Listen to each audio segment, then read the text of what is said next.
choisi Jésus pour guider ma vie. Mon bien-aimé Jésus, il est à moi, je suis à lui. J'ai choisi Jésus pour guider ma vie. Mon bien-aimé. Bonsoir à Dieu. Bonsoir à toutes et à tous.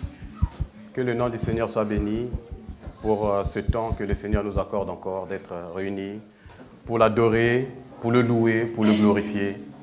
Nous allons le faire, bien-aimés, avec un esprit d'adoration, parce que le Seigneur cherche de vrais adorateurs qui l'adorent en esprit et en vérité. Nous ne devons pas être là pour le louer juste des bouts des lèvres, mais nous devons le faire avec nos cœurs. C'est ce que nous allons faire ce soir. Seigneur, nous sommes là encore, Seigneur, pour toi, parce que nous avons compris une chose. Toi, Seigneur, tu nous as sortis, Seigneur, du mal. Tu nous as délivrés, Seigneur, de ce monde, Seigneur. Tu as fait de nous, Seigneur, tes enfants. Tu as fait de nous, Seigneur, ton héritage. Seigneur, ce soir, nous voulons, Seigneur, encore t'adorer, Seigneur. Aide-nous, Seigneur, à le faire, Seigneur.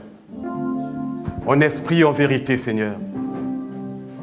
Remplis-nous, Seigneur, ce soir de ton esprit, afin que nos louanges montent vers toi comme un parfum de bonne odeur. Viens régner au milieu de nous, Seigneur. Dans ta présence, Seigneur, nous avons encore besoin de toi ce soir. Bien-aimés, nous allons prendre ce chant dans ta présence. Chant numéro 71, page 25. Que le Seigneur soit béni.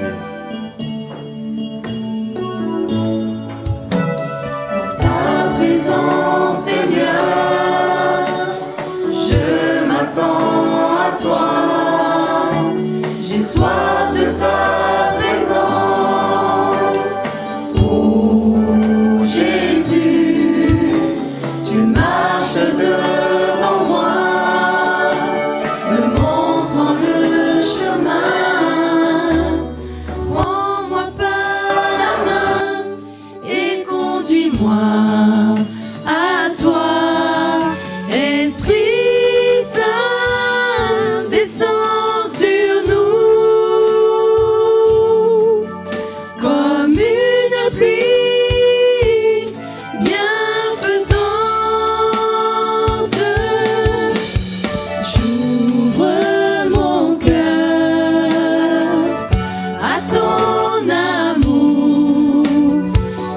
Sans crainte.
Alléluia. Bien-aimé, le Seigneur, dans sa parole, le dit, il a mis devant nous deux choix. Il y a la vie, il y a la mort. Il y a la malédiction, il y a la bénédiction. Et ces deux choix, chaque jour, quand nous vivons,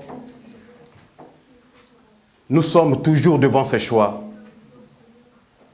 Mais le Seigneur nous dit de choisir la vie. Parce que lui, il est le chemin, la vérité et la vie. Mais pour choisir la vie, comme nous avons chanté, lui, il est devant nous. Mais il faut être conduit par le Saint-Esprit. Chaque jour, bien-aimé, nous sommes devant ces deux choix. Un choix qui amène à la mort et un choix qui amène à la vie. Mais le Seigneur nous dit de choisir la vie. Parce que lui, il nous conduit. Parce que lui, il est devant nous. Par son esprit qui vit en nous. Mais nous devons être attentifs à son esprit afin de choisir toujours le chemin de la vie. Seigneur, merci encore, Seigneur. Toi, tu es un Dieu d'amour, Seigneur. Malgré, Seigneur, ce monde, Seigneur, qui est difficile, malgré, Seigneur, des choses, Seigneur, qui peuvent plaire, Seigneur, à nos yeux, Seigneur, tu nous demandes de choisir, Seigneur, la vie. Tu ne veux pas, Seigneur, que nous puissions choisir tout ce qui brille devant nous. Tout ce qui est comme convoitise, Seigneur, devant nous. Même parfois quand c'est difficile de choisir le chemin qui amène à la vie, qui est dur, difficile à nos yeux. Mais Seigneur, tu sais là où tu veux nous amener. Merci encore, Seigneur, d'ouvrir les yeux de nos cœurs chaque jour afin que nous puissions faire ce choix. Le choix de la vie éternelle. Béni sois-tu, Seigneur. Tu es notre ami, Seigneur. Tu es l'ami de nos âmes, Seigneur. C'est toi qui nous nourris, Seigneur. C'est toi qui nous restaure. C'est toi qui nous guéris, Seigneur. Jésus, l'ami de mon âme. Bien-aimés, nous allons prendre ce chant numéro 174, page 52.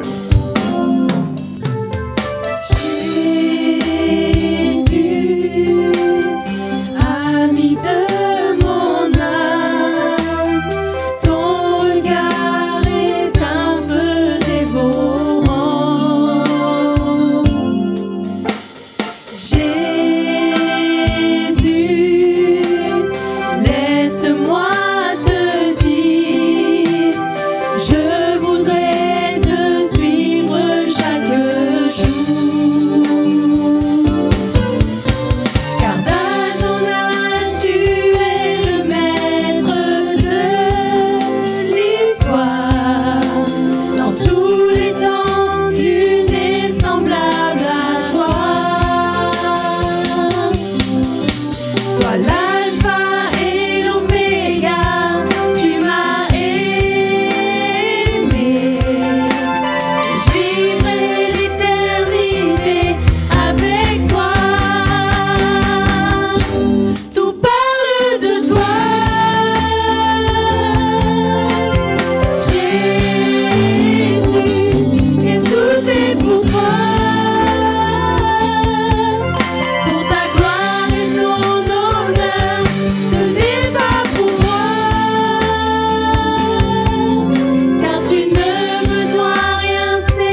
Tu ne me dois rien, Seigneur. Oui, toi seul est Dieu, et je me soumets à tes voies.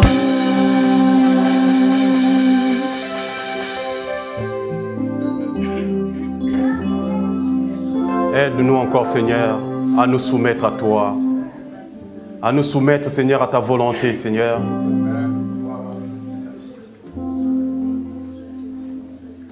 À avoir, Seigneur, la crainte, Seigneur, de ton nom, Seigneur, chaque jour. Aide-nous encore, Seigneur, ce soir. Merci. À toi la gloire, Seigneur, au nom de Jésus. Au nom de Jésus. Bien-aimés, nous voyons aujourd'hui, pour ceux qui suivent un peu l'actualité, les manifestations. Il y en a qui se battent pour les retraites. Moi, par exemple, au travail, il n'y a que ça comme conversation. Combien je vais gagner à ma retraite? Comment je vais faire? Et parfois, les chrétiens aussi rentrent dans cette crainte aussi, la peur du lendemain. Oh, que nous devons vivre par la foi, bien-aimés. Je ne dis pas qu'il ne faut pas se soucier des choses, l'avenir peut-être des enfants, autre chose, mais cela ne doit pas nous empêcher à louer le Seigneur. Aujourd'hui, on perd la foi, on ne croit plus au Dieu éternel, le Dieu qui pourvoit. Bien-aimé, le Seigneur est là. Il a dit, il prendra soin de ses enfants. Nous devons nous attendre à lui. C'est pourquoi nous allons prendre ce chant qui dit « Sur le chemin va sans peur, car notre Dieu est devant nous. » Nous devons vivre par la foi. Le chant 355, page 98. « Sur le chemin va sans peur. »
Et si tu tombes en chemin,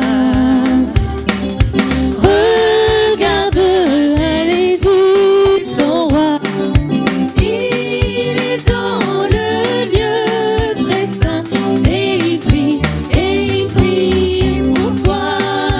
Et maintenant saisis la main de ton sauveur, car lui seul te donne l'éternel.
te donne l'éternel bonheur. Il a donné sa vie sur la croix. Oh, suis-le par la foi. Amen, amen. C'est vrai, Seigneur. Nous voulons, Seigneur, te suivre chaque jour, Seigneur.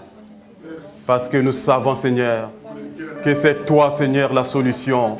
Merci pour le sacrifice, Seigneur, à la croix, Seigneur. Tu as donné ta vie, Seigneur, pour nous. Et en retour, Seigneur, nous voulons te servir, te suivre, Seigneur. Accomplir, Seigneur, ton œuvre, Seigneur, ici-bas. Aide-nous, Seigneur, à le faire, Seigneur, avec joie, avec amour, Seigneur.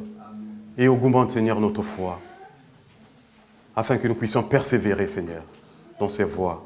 Au nom de Jésus.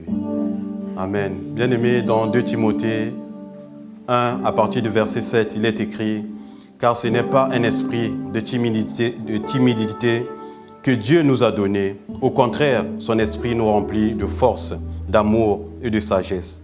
N'aie donc point honte de témoignage à rendre à notre Seigneur, ni de moi son prisonnier, mais souffre avec moi pour l'évangile par la puissance de Dieu. » Bien-aimés, voilà ce que notre aîné Paul dit, que le Seigneur nous a donné un esprit de force et non un esprit de timidité, afin de témoigner de lui.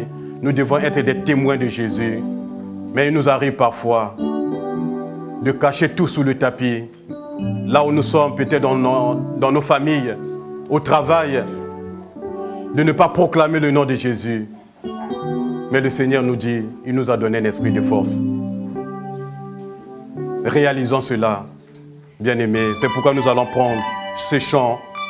Ton Dieu ordonne que tu sois puissant et fort. Le chant 369, page 102. Notre Seigneur nous ordonne que nous soyons puissants, que nous puissions témoigner de lui, que nous puissions parler de lui, que nous soyons des ambassadeurs pour son nom. Alléluia.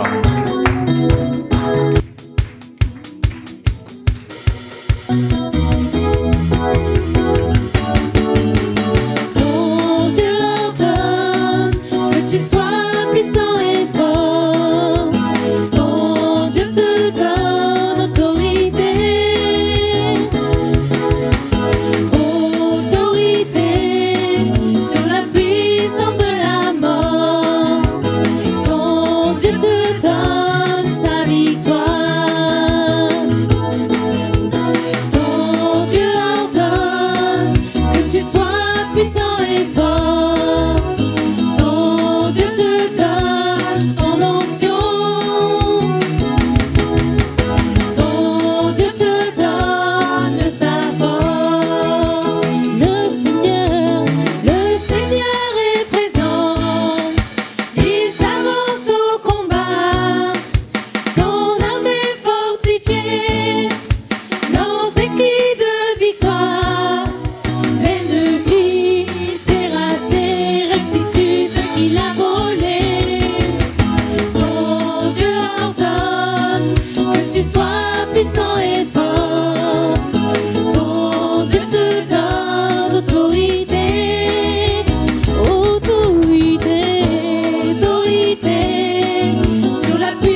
Gloire au Seigneur. Oui, c'est vrai, Seigneur. Tu nous as donné, Seigneur,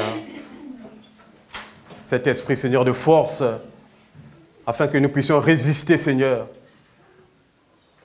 à l'oppression, Seigneur, de ce monde, Seigneur. Tu nous as donné, Seigneur, l'esprit, Seigneur, d'amour, afin que nous puissions manifester autour de nous, Seigneur. Témoigner, Seigneur, de ton nom, Seigneur. Que nous soyons, Seigneur, des paroles vivantes, Seigneur. Que nous soyons, Seigneur, des ambassadeurs, Seigneur. Tu nous as donné, Seigneur, de la sagesse, Seigneur. Afin que, Seigneur, nous puissions, Seigneur, parler, Seigneur, de ta part, Seigneur. Merci encore pour cet esprit de force.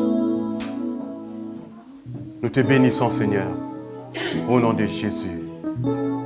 Au nom de Jésus. Bien-aimés, dans Philippiens 4,4, l'apôtre Paul nous dit « Réjouissez-vous dans le Seigneur ». Je répète, réjouissez-vous. Ce n'est pas moi qui répète, mais c'est l'apôtre Paul qui le dit « Réjouissez-vous dans le Seigneur ». Parce que notre aîné Paul a compris que la joie de l'Éternel est notre force. C'est pourquoi nous devons nous réjouir dans le Seigneur. C'est le chant que nous allons prendre. Je veux me réjouir dans le nom du Seigneur. Le chant 203, page 58. Que le Seigneur soit béni.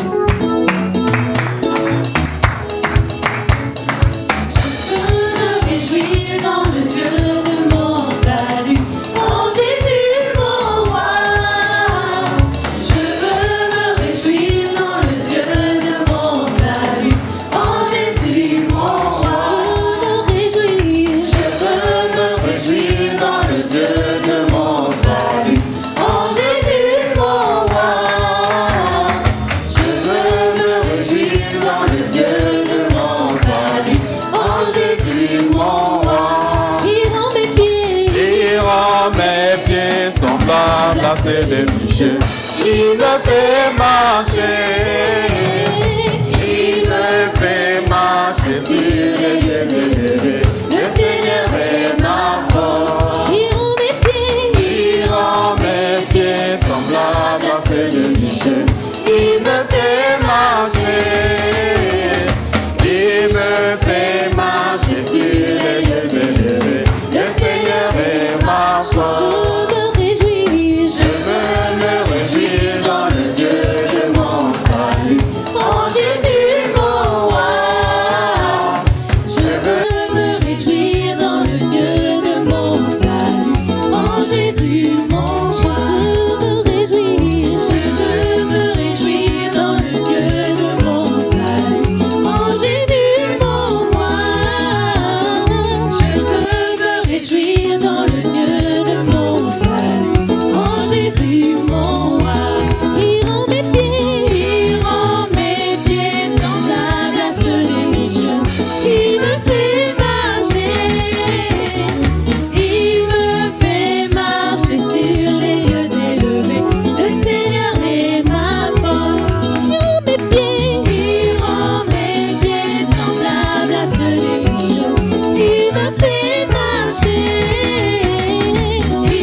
Gloire à ton nom, Seigneur.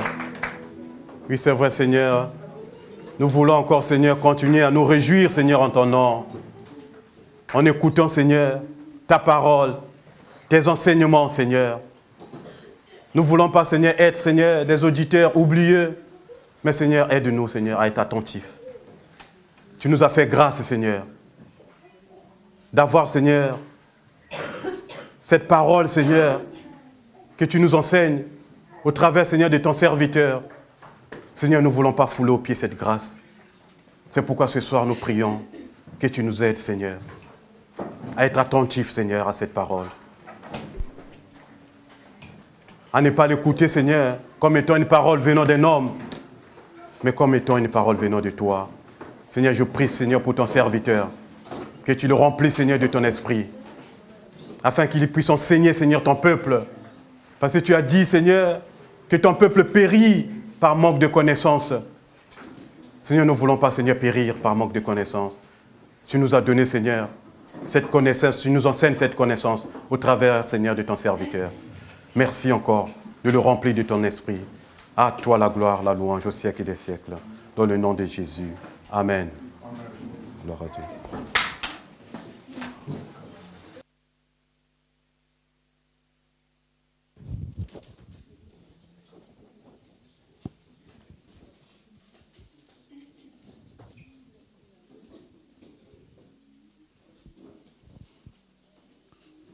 Gloire à Dieu. Nous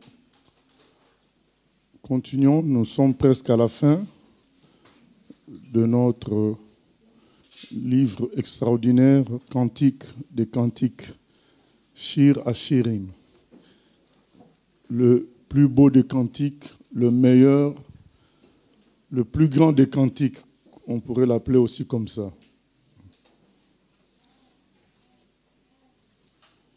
Nous en sommes au chapitre 6.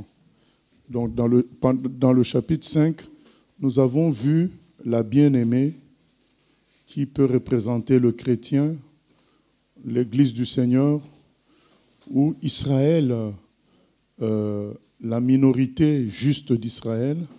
Nous avons vu la bien-aimée dans une forme d'assoupissement et de négligence de sa relation avec le bien-aimé. Et elle était comme endormie, et le bien-aimé frappait. Elle a négligé, elle s'est dit, mais dois-je salir encore mes pieds,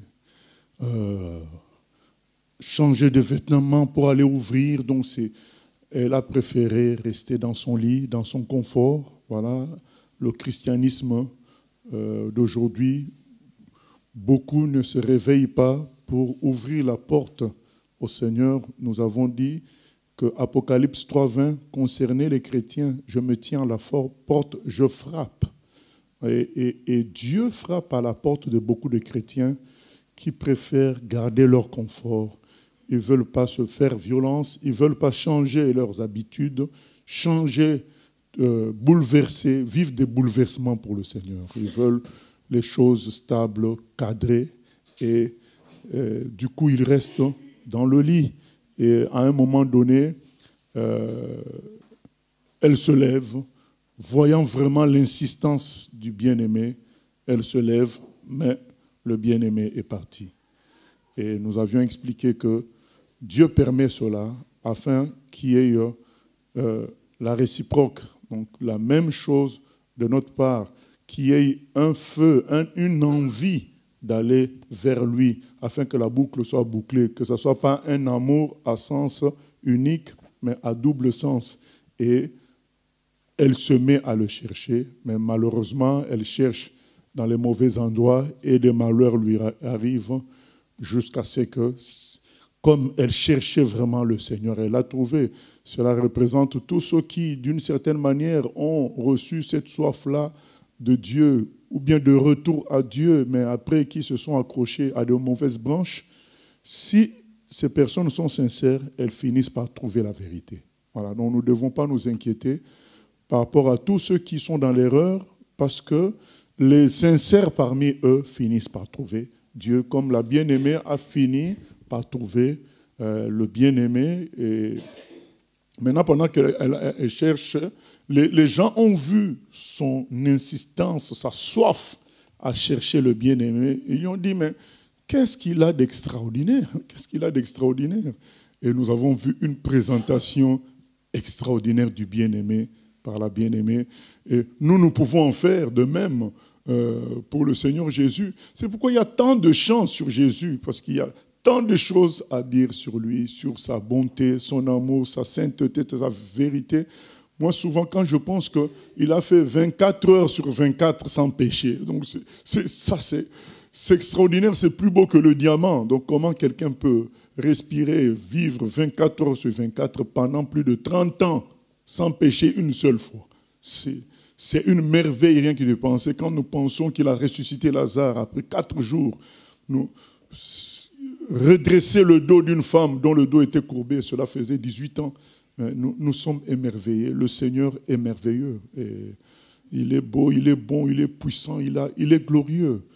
Et c'est ce que la bien-aimée a défendu. Et finalement, nous sommes au chapitre 6. Donc, avant de commencer le chapitre 6, nous allons prendre plutôt Luc 24, voir un exemple de ce que nous venons de décrire, l'assoupissement et puis une forme de réveil. Donc, c'est dans le cas des disciples d'Emmaüs.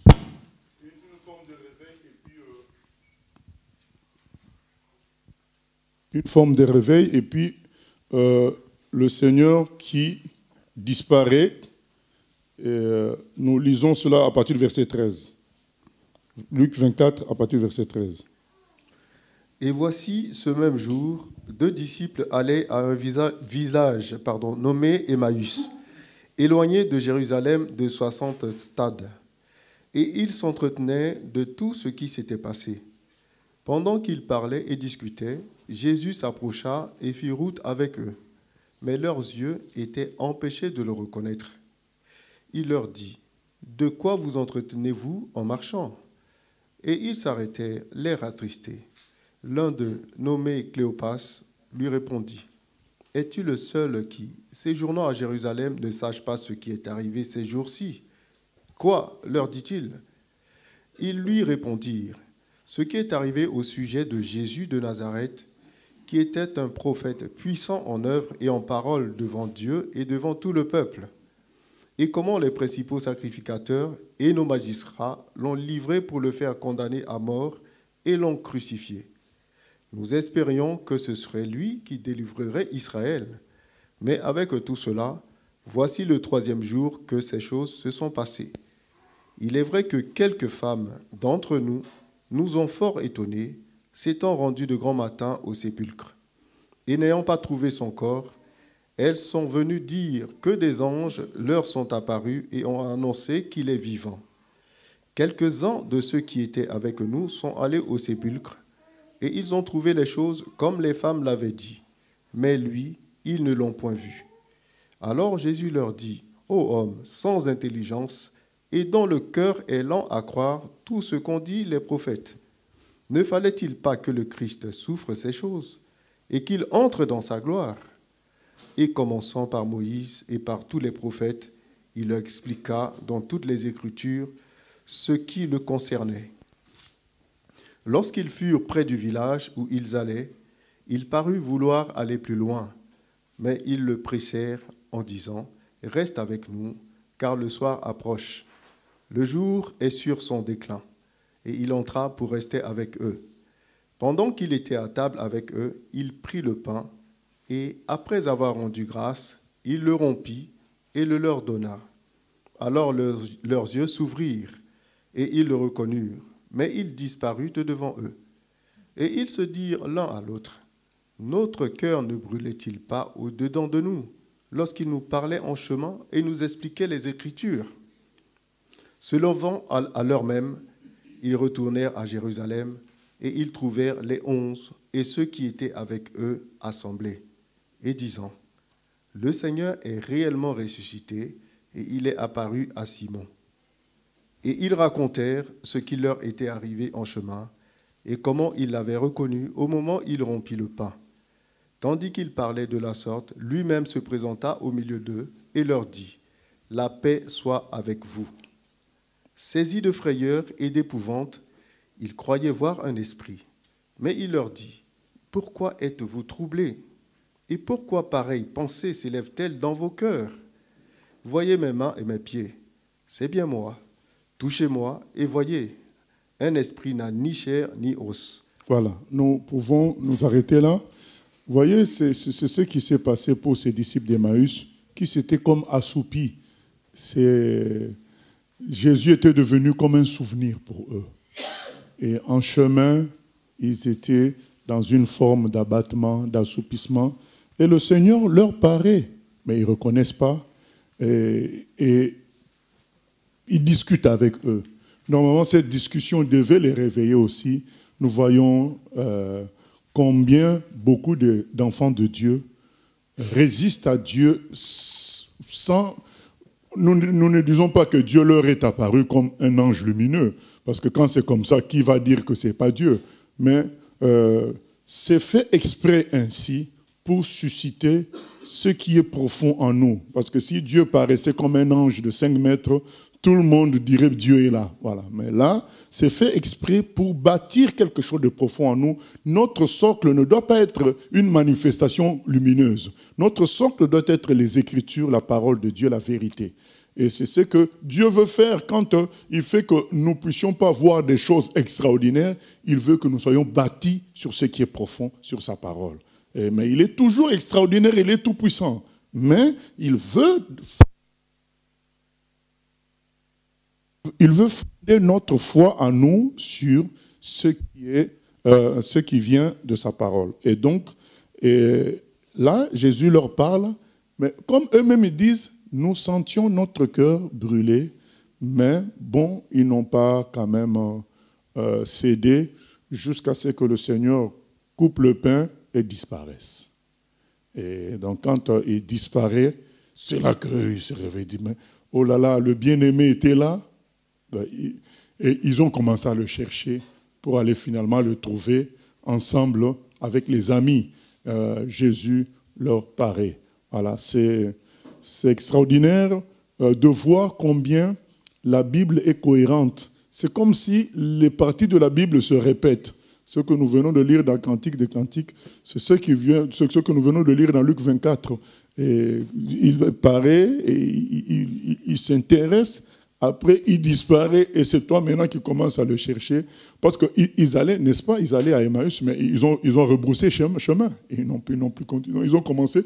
Leur intérêt pour le Seigneur est revenu. Donc, du coup, ils ont annulé même leur voyage pour retourner voir les autres, chercher en quelque sorte le Seigneur. Et c'est la même.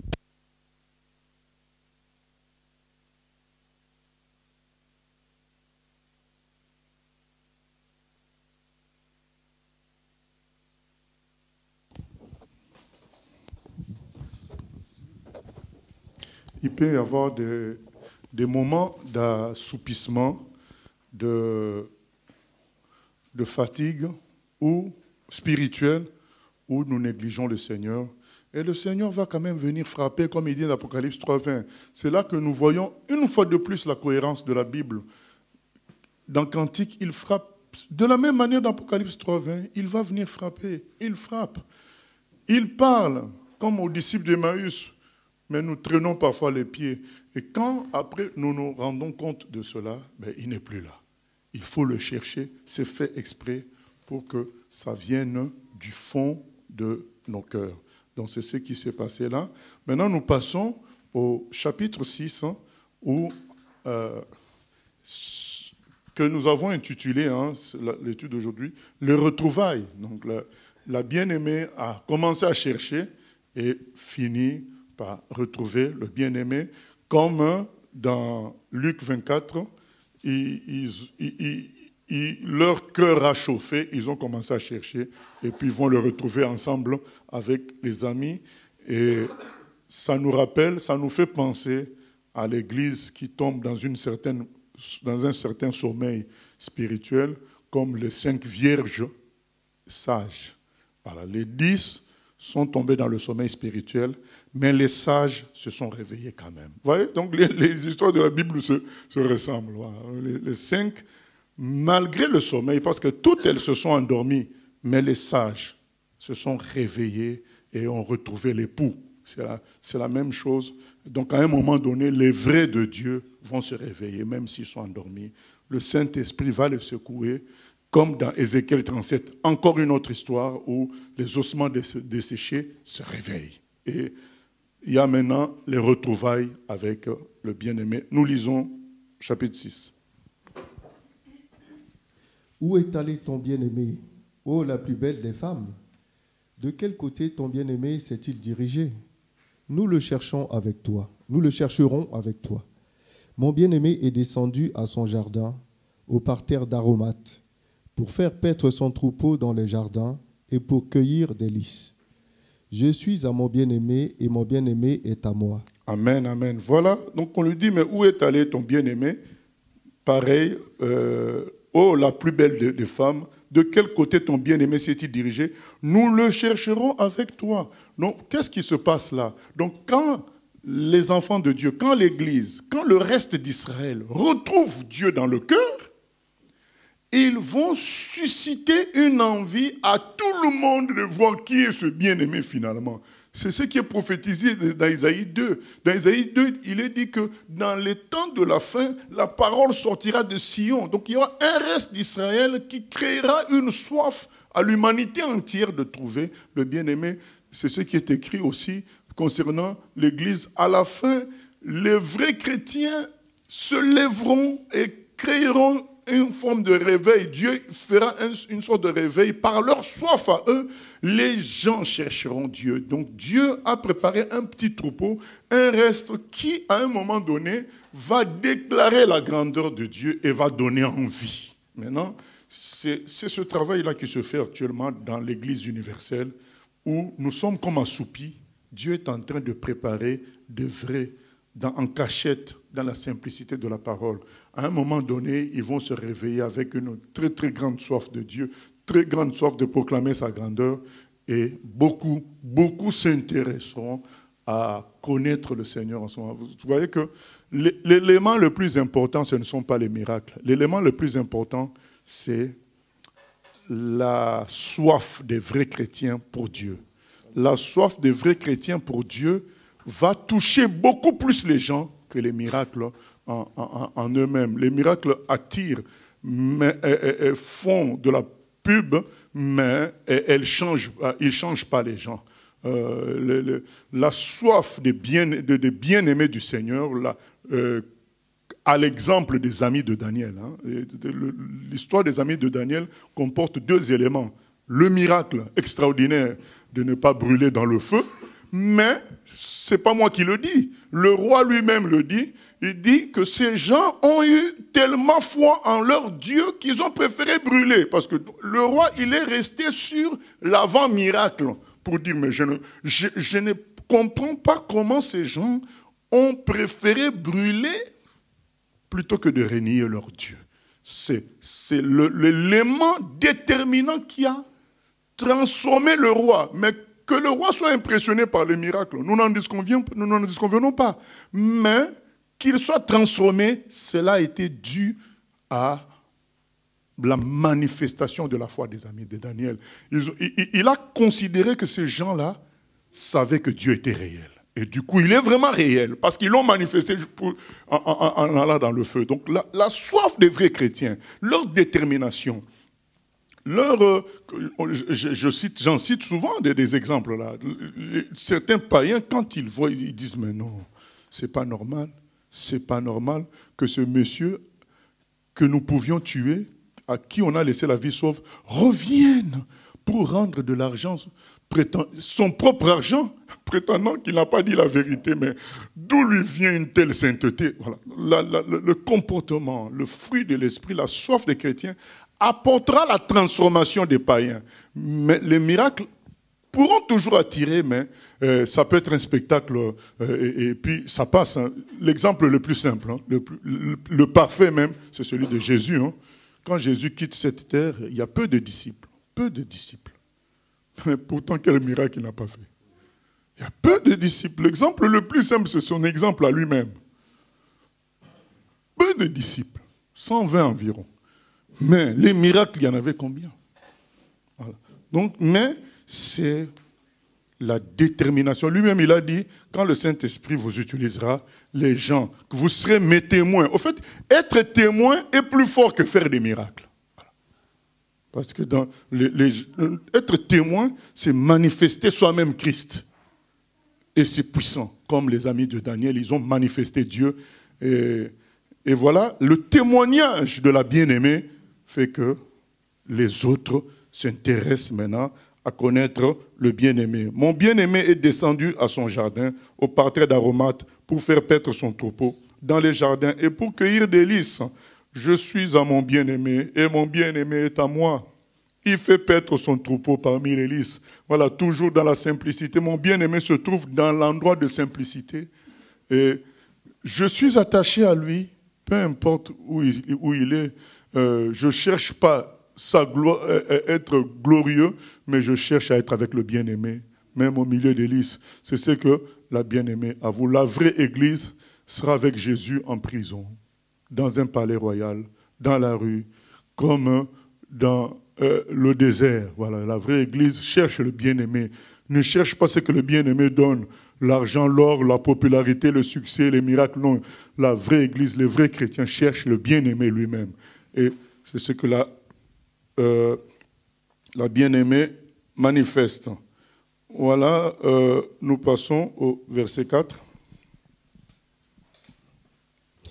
Tu es belle, mon ami, comme Tirsa, agréable comme Jérusalem, mais terrible comme des troupes sous leur bannière. Détourne de moi tes yeux, car ils me troublent.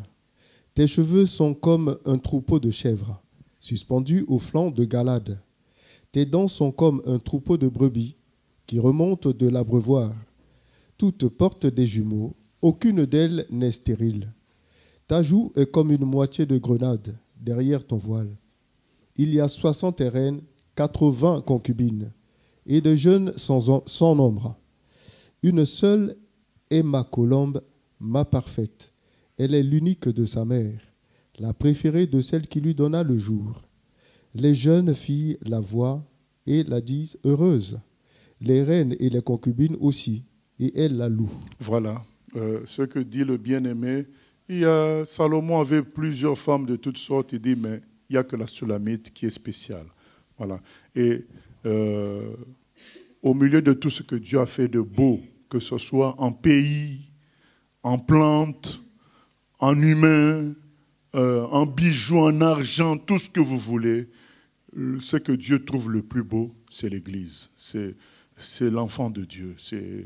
Il est écrit même dans Jacques que Dieu aime à la jalousie l'esprit qu'il a mis en nous. Donc l'esprit son esprit qui est en nous nous rend très très beau à ses yeux. Voilà. Ce que nous disons là, c'est les Écritures en parlent de plusieurs manières. Il n'y a qu'une seule, c'est l'Église du Seigneur. Les jeunes filles la voient et la disent heureuse. Et c'est écrit dans Apocalypse 3. Qu'est-ce qui est écrit? Nous allons lire ça dans Apocalypse 3 à partir du verset 8. Bien aimé, ça sont des vérités essentielles, capitales, éternelles. Il faut serrer ça dans son cœur. L'avenir n'est pas simple, l'avenir est compliqué, il y a toutes sortes de pièges, toutes sortes de tentations, toutes sortes de choses dans le monde. Certaines vérités nous aideront à garder la ligne, comme celle qu'on va lire là, dans Apocalypse 3, 8, à partir du verset 8. Je connais tes œuvres. Voici, parce que tu as peu de puissance, que tu as gardé ma parole et que tu n'as pas renié mon nom, j'ai mis devant toi une porte ouverte que personne ne peut fermer. Voici, je te donne quelques-uns de ceux de la synagogue de Satan qui se disent juifs et ne le sont pas, mais qui mentent. Voici, je les ferai venir se prosterner à tes pieds et reconnaître que je t'ai aimé. Voilà. Ce que nous lisons dans Cantique, voilà son parallèle. Il parle à l'église de Philadelphie. Il dit, ô église de Philadelphie, tu parais peu puissante, insignifiante, mais tu as gardé ma parole. Tu es belle à mes yeux, plus belle que n'importe quelle création ici sur terre. Il dit, mais cette église de Philadelphie, ce sont les chrétiens qui ne cherchent pas autre chose que Jésus lui-même, que la Bible elle-même. Voilà. Ils ne sont pas parfaits, mais comme nous avions dit dimanche ou un autre jour, leurs objectifs, eux, sont parfaits. Voilà. Nous pouvons être imparfaits, mais avoir des objectifs parfaits. Ce sont ces enfants de Dieu-là qui n'ont que pour seul objectif ressembler à Jésus, vivre avec lui comme la bien-aimée. C'est le bien-aimé qui l'intéresse, c'est tout. Ce n'est pas le reste, ce que le bien-aimé peut donner. C'est ressembler à Jésus, accepter sa parole dans la simplicité, et ça donnera une impression de faiblesse au regard des autres qui cherchent le bling-bling et à qui Dieu peut donner pour leur égarement, ou Satan peut donner aussi pour leur égarement, et qui se satisfont de ce bling-bling, de cette apparence glorieuse fabriquée par eux-mêmes, ou bien forcée par eux, alors que le bien-aimé véritable, lui, se contente de la présence du bien-aimé, et c'est tout. Que Jésus soit là, ça lui suffit. Que Jésus m'aime au bonheur suprême, la Bible me le dit. Oh oui, c'est vrai, je sais que c'est vrai. Il est écrit, cela suffit, ça suffit. Que Jésus m'aime, cela suffit. Et ces gens-là, ils paraissent insignifiants. Ils paraissent perdre leur temps au regard des autres. Ils disent, ah oui, lui, toujours avec son Jésus. Lui ne parle que de Jésus. C'est la Bible, mais on ne voit rien du tout. Voilà, c'est ce qui est écrit dans Apocalypse 3. Mais les gens disent que tu as peu de puissance. Mais comme tu as gardé ma parole, je t'ai ouvert une porte. Bien-aimé, il viendra un temps où Dieu ouvrira une porte visible à tous. Les gens reconnaîtront les vrais. Ce n'est pas moi qui le dis, nous le disons en Apocalypse 3, mais c'est écrit aussi dans Malachie. Il viendra un temps où il se fera la différence entre ceux qui prient dans la vérité et les autres. Mais pendant un certain temps qui peut paraître long, les gens de vérité auront l'impression d'être les derniers. Mais ils s'en contenteront tant qu'ils sont avec le Maître. Tant qu'ils baignent dans la parole, tant qu'ils vivent avec le Maître, ils acceptent n'importe quelle place. Mais Dieu promet que ce n'est pas leur place. Il viendra un temps où ça sera clair et ceux-là de la synagogue du diable viendront se prosterner. Ils reconnaîtront que Dieu est avec ceux-là. Donc c'est ce qui est écrit dans Cantique. Ils reconnaîtront que Dieu est avec l'Église de vrais chrétiens. C'est ce qui est écrit. Les jeunes filles la voient et la disent heureuse. Les reines et les concubines aussi, et elles la louent. Viendra un moment où les milliardaires, les gens le plus beaux, les stars, quand ils verront la vraie Église dans la gloire de Dieu, ils reconnaîtront que ça, c'est l'équipe la meilleure. Ils reconnaîtront ça. Un jour, il y aura cette mise au point claire qui se fera. Voilà, nous continuons, verset 10. Qui est celle qui apparaît comme l'aurore, belle comme la lune, pure comme le soleil, mais terrible comme des troupes sous leur bannière? Je suis descendu au jardin des noyers pour voir la verdure de la vallée, pour voir si la vigne pousse, si les grenadiers fleurissent. Je ne sais, mais mon désir m'a rendu semblable au char de mon noble peuple.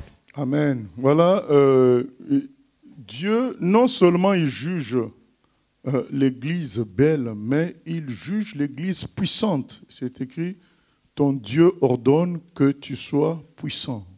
Psaume 68, 29. Ton Dieu ordonne que tu sois puissant. Et psaume 60, verset 14, avec Dieu nous ferons des exploits. Et Dieu est content de voir les exploits de ses enfants, mais que lui-même fait en réalité. Mais c'est entre les mains de ses enfants. C'est écrit notamment dans, peut-être que c'est mieux qu'on le lise dans Éphésiens 3.10. Nous allons lire Éphésiens 3.10.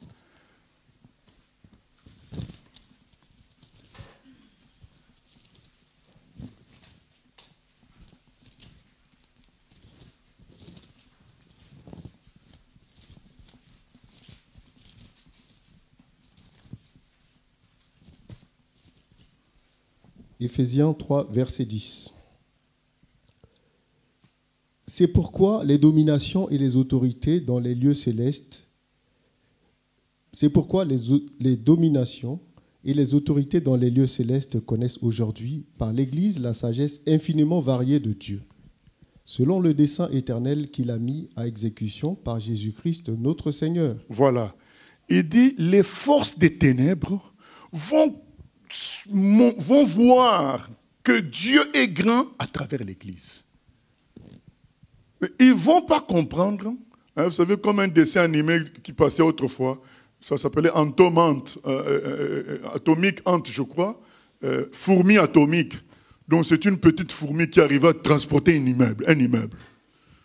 Donc les démons ne vont pas comprendre qu'un petit chrétien de 15 ans les chasse et il fuit. Ça, c'est l'honneur de Dieu. Dit, mais attends, je ne vais pas m'occuper de vous. Je vais envoyer mes enfants. Vous allez voir. C'est ça, Ephésiens 3:10. Dieu leur dit, attendez, moi-même je vais rien faire. C'est mes enfants qui vont s'occuper de vous. C'est écrit aussi dans Psaume 127, hein, celui qui a des enfants très tôt, eh ben, il sera dans la joie quand les ennemis frapperont à la porte. C'est les enfants qui iront. Parce qu'entre-temps, ils seraient devenus des costauds. Voilà. C'est ça Dieu. Dieu nous a armés de son esprit pour que, en tant qu'enfants adultes, nous parlions de lui et nous parlions de lui avec force et assurance et que nous terrassions ses ennemis. Lui, il est tout puissant. Il ne veut pas c'est trop facile qu'il les affronte. Il va leur montrer qu'ils sont rien du tout en utilisant des petits comme nous. Des petits comme nous. J'aime l'histoire de cette fille qui faisait la queue en Côte d'Ivoire pour acheter des beignets.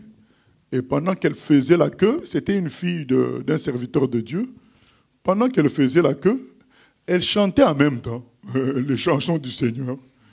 Et quand elle s'est rapprochée d'une certaine dame qui était à côté de la commerçante, eh bien, la dame a commencé à s'agiter, les esprits ont commencé à s'agiter en elle. Et la fille s'est souvenue comment son papa chassait les esprits. Elle dit, mais ça, c'est des esprits. Vous sortez au nom de Jésus. Ils sont sortis. Une fille peut-être de 10 ans. Ils sont sortis, ils ont fui. C'est ce qui est écrit dans Ephésiens 3:10. Dieu montrera sa grandeur en utilisant des petits. Quelqu'un comme une fourmi qui triomphe d'un éléphant, mais c'est ce que Dieu va faire pour leur montrer combien il est grand. Il va se servir de nous. C'est une joie pour Dieu que nous fassions des exploits. C'est même une plus grande joie pour lui que pour nous, quoi. Et malheureusement, beaucoup, au lieu de penser à cela, ils pensent à eux-mêmes. Ah, j'ai fait quelque chose. Tu n'as rien fait. C'est Dieu qui a fait à travers toi. Et rends gloire à Dieu et surtout pense à sa joie. Lui, il est content que ce soit toi qui triomphe des forces des ténèbres. Comme ça, il leur montre combien lui, il est grand. Lui, il n'agit pas, il envoie son petit, quoi. Et ça veut dire que si moi-même je faisais, ça serait comment? Et comme il a dit à Satan, tu as vu mon serviteur Job? Ah, ce type-là ne me trahira jamais. C'est invéritable. C'est ce qui se passe avec nous tous. Il dit aux forces des ténèbres, un tel, vous pouvez faire tout ce que vous voulez, mais il restera avec moi. C'est son honneur, mais c'est parce qu'il sait qu'il va t'aider puisque tu te confies en lui. C'est lui qui va faire, mais à travers toi. Et lui, il en est content de voir que c'est son fils qui défend son honneur. C'est pourquoi il a dit, vous serez mes témoins. Jésus aurait pu lui-même faire l'évangélisation.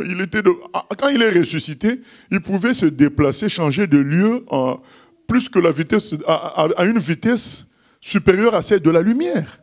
Mais il ne l'a pas fait. Il a dit, vous serez mes témoins. C'est à vous de prendre part aussi à cet honneur-là de travailler pour Dieu. C'est ça là, c'est ce qu'il dit. Il dit, belle comme la lune, pure comme le soleil, mais terrible, terrible comme des troupes sous leur bannière. L'Église est aussi terrible. Les enfants de Dieu sont terribles. Israël a montré ça à plusieurs reprises face à des ennemis plus grands en nombre et en force. Voilà. nous continuons, verset 11. Non, verset 11, après il va au jardin des noyers voir le résultat du travail du bien-aimé qui a été dans la vallée, planter les choses. Et les vrais enfants de Dieu aiment à contempler les œuvres de leur Père. Nous lisons maintenant le chapitre 7. Reviens, Sulamite. Reviens, afin que nous te regardions. Qu'avez-vous à regarder la Sulamite? Comme une danse de 2 cœurs. Que tes pieds sont beaux dans tes chaussures, fille de prince. Les contours de ta hanche sont comme des colliers, œuvre des mains d'un artiste. Ton sein est une coupe arrondie, où le vin parfumé ne manque pas. Ton corps est un tas de froment entouré de lys. Tes 2 seins sont comme 2 fans, comme les jumeaux d'une gazelle. Ton cou est comme une tour d'ivoire. Tes yeux sont comme les étangs de Hesbon, près de la porte de Bad Rabim. Ton nez est comme la tour du Liban, qui regarde du côté de Damas. Ta tête est élevée comme le Carmel, et les cheveux de ta tête sont comme la pourpre. Un roi est enchaîné par des boucles. Que tu es belle, que tu es agréable, ô mon amour, au milieu des délices. Ta taille ressemble au palmier et tes seins à des grappes.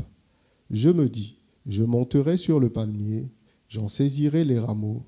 Que tes seins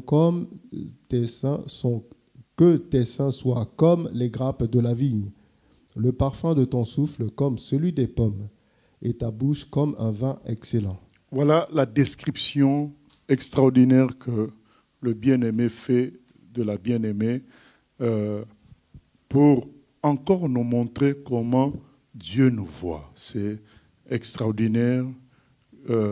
Même, il n'y a pas que Dieu qui peut nous voir comme ça.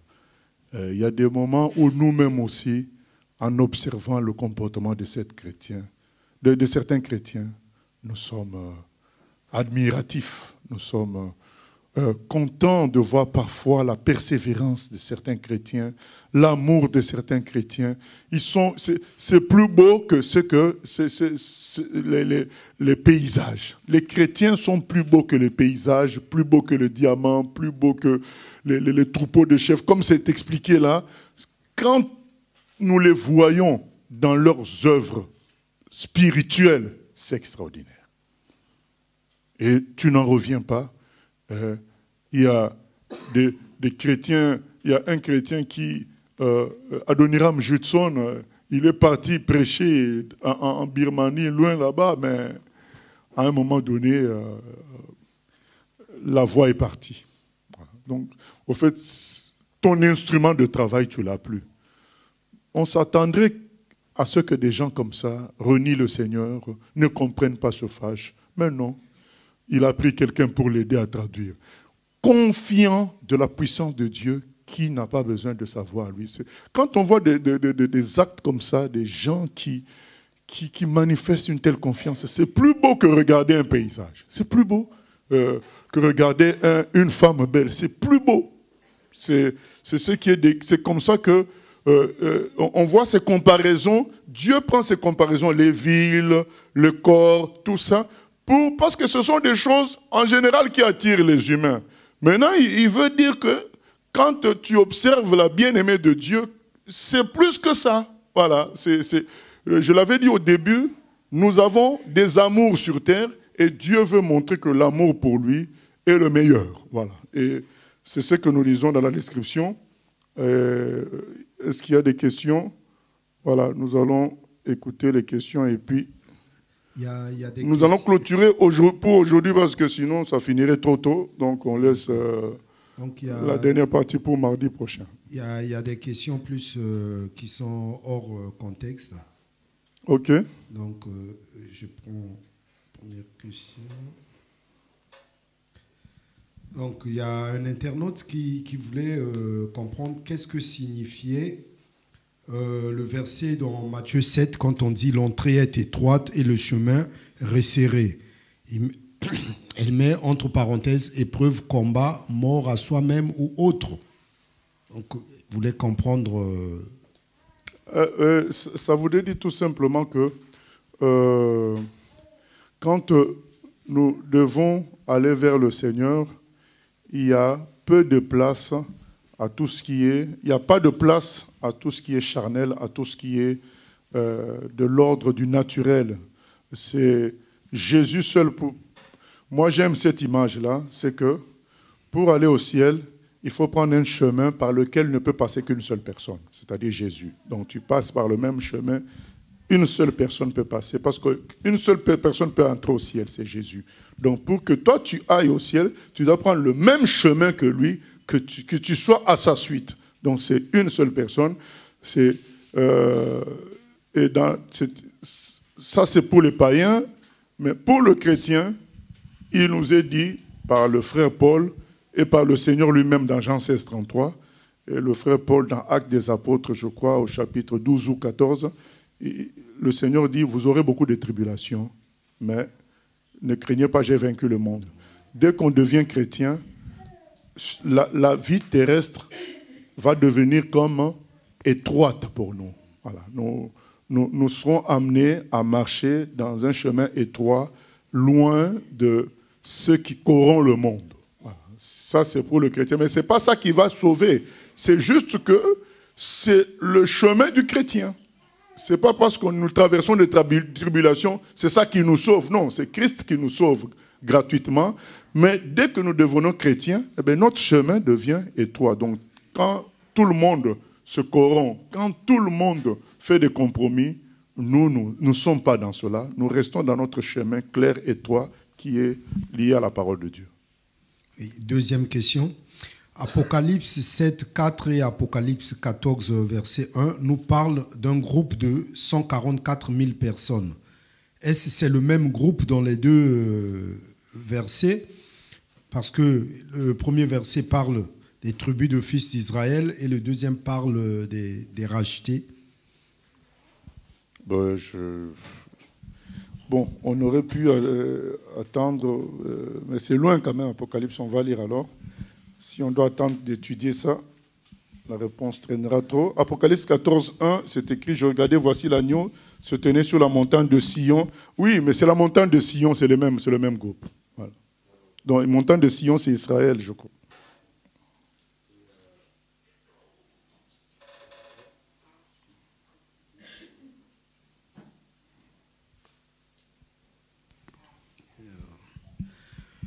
Jusqu'à quel moment, en termes de mois, d'années, une femme peut encadrer ou enseigner les nouveaux convertis? Deuxièmement, quand peut-on considérer qu'un tel n'est plus un nouveau converti? C'est au cas par cas. Je ne peux pas répondre à une telle question. La Bible ne répond pas à ça. Les gens comme les Jackie Pullinger et les Joan Shelter, elles ont prêché des hommes jusqu'à ce que le Saint-Esprit les a arrêtés. Donc on peut pas. C'est le contexte qui va l'imposer. L'essentiel, c'est que nous soyons simples pour accepter le cheminement du Seigneur. Donc d'ailleurs, Joan Shelter, c'est elle-même qui avait demandé aux anciens Bangala de prendre sa place, de commencer à enseigner. C'est eux qui avaient refusé. Ils ont dit non, nous on a tout connu par toi. Nous attendons, nous refusons de prêcher. Mais comme ils l'aidaient dans la traduction de la Bible, ils sont arrivés au passage justement d'un Timothée 2. Eh c'est là qu'eux-mêmes, en traduisant la Bible, ils ont lu, ils ont dit à Joanne, bon, maintenant nous pensons que nous devons maintenant à nous prendre la responsabilité de l'œuvre de Dieu ici. Toi, tu continues ton travail de traduction. Nous nous occuperons de prêcher et de paître le troupeau. Donc, je crois que tu as répondu, mais c'est à peu près sa troisième question qui dit, s'il y a des hommes qui peuvent le faire, entre parenthèses encadrés, est-ce qu'on peut laisser encore à une femme cette tâche? Mais c'est ce que je dis, donc quand les hommes sont là, donc ils peuvent le faire, et donc c'est les hommes qui vont le faire. Mais je reviens toujours pour dire, c'est la simplicité qui s'impose là, ce n'est pas des lois qui s'imposent. rester à l'écoute de Dieu, faire les choses selon Dieu, c'est ça qui compte. Parce que les contextes sont parfois compliqués, qui peuvent faire que une femme peut nous aider et on refuse qu'elle nous aide par des principes. Non, à cause des principes, non. Je crois que le discernement là, du moment que nous sommes d'accord avec cette règle, nous fonctionnons selon le discernement du Saint-Esprit. Par la suite. Ouais, une autre question. Que signifie le verset Jean 11, 8 à 9? Je n'ai pas encore trouvé. Jean 11, 8 à 9.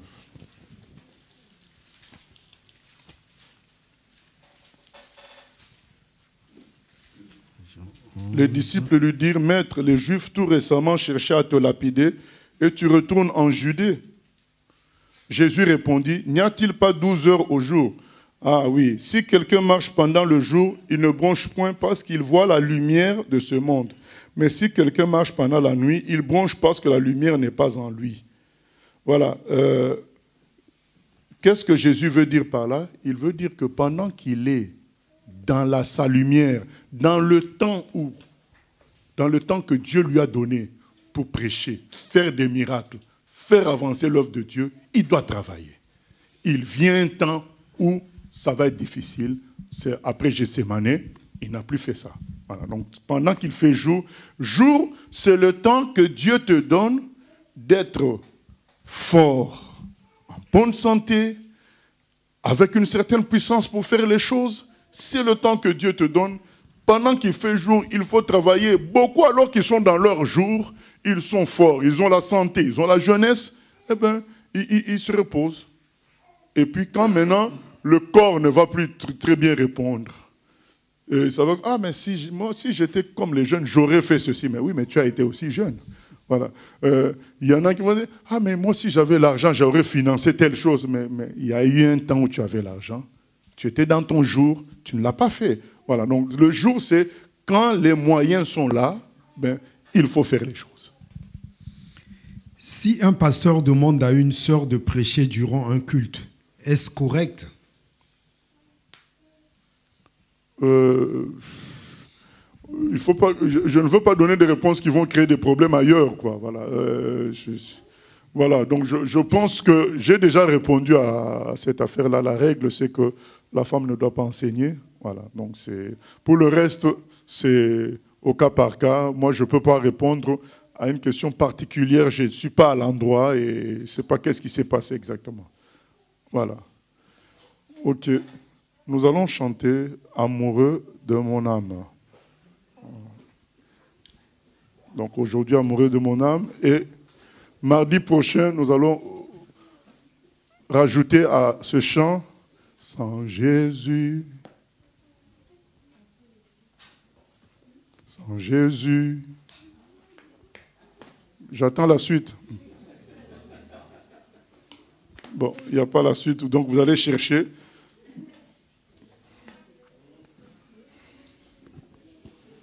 Donc il y a beaucoup qui viennent assister à des réunions en touriste. Sans Jésus, mon ciel est voilé. Voilà, donc mardi prochain, nous allons chanter ça, donc il faut que chacun cherche. Je vous avais prévenu pour Amoureux de mon âme, donc j'espère que tout le monde va chanter. Mais depuis que je dis là, il n'y a pas de mouvement.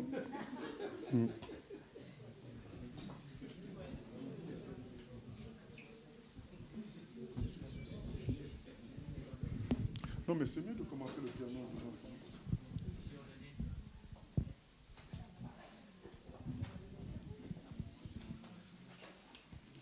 Bon, je vais commencer à chanter. Amoureux de mon âme, la la la la. Amoureux de mon âme, la la la la. Attire-moi dans tes bras, la la la la la la. Combien faire ta volonté. Je veux courir vers ton trône, la la la la la la, comme une biche biche assoiffé. Amoureux, amoureux de mon âme, la la la la. Amoureux de mon âme, la la la la. Attire-moi dans tes voies, la la la la la la. Apprends-moi à faire ta volonté.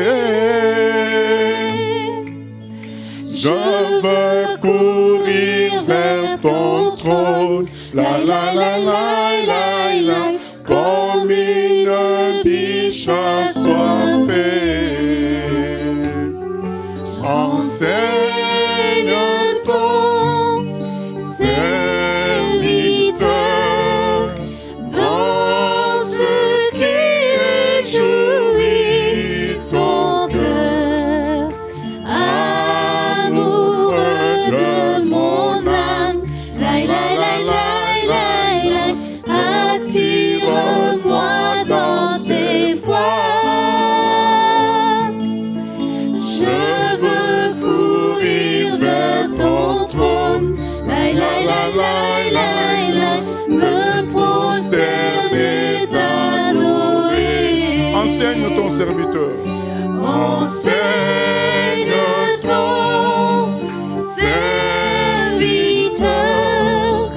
dans ce qui réjouit ton cœur. Amoureux de mon âme, la la la la la la, attire-moi dans tes voies. Je veux courir vers ton trône, la la la la la la, me prosterner, t'adorer. Recommençons amoureux. Amoureux de mon âme, la la la la. Amoureux de mon âme, la la la la. Attire-moi dans tes voies, la la la la la la. Apprends-moi à faire ta volonté. Je veux courir vers ton trône, la la la la la la, comme une biche assoiffée. Enseigne. Enseigne ton serviteur dans ce qui réjouit ton cœur. Amoureux de mon âme, la la la la la la, attire-moi dans tes voies. Je veux courir vers ton trône, la la la la la la, me prosterner, t'adorer. Amen. Alléluia Seigneur. Nous voulons que tu nous attires dans tes voies. Nous voulons marcher avec toi, l'amoureux de notre âme, l'amour de notre vie, Seigneur. Car sans toi, le ciel est voilé, Seigneur. Loin de toi, nous sommes dans le flou.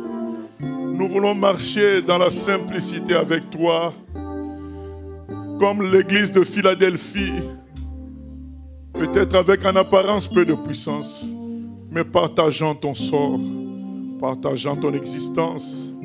Oh Seigneur, que tu sois véritablement notre amour à tous les niveaux. C'est ça notre prière solennelle. À toi la gloire, la louange, au siècle des siècles. Amen. Voilà, que Dieu nous bénisse.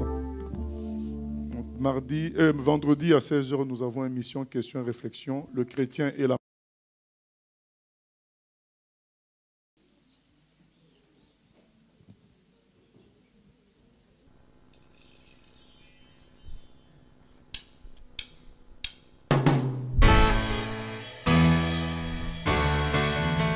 J'ai choisi Jésus pour guider ma vie. Mon bien-aimé Jésus, il est à moi, je suis à lui. J'ai choisi Jésus pour guider ma vie. Mon bien-aimé Jésus, il est à moi, je suis à lui.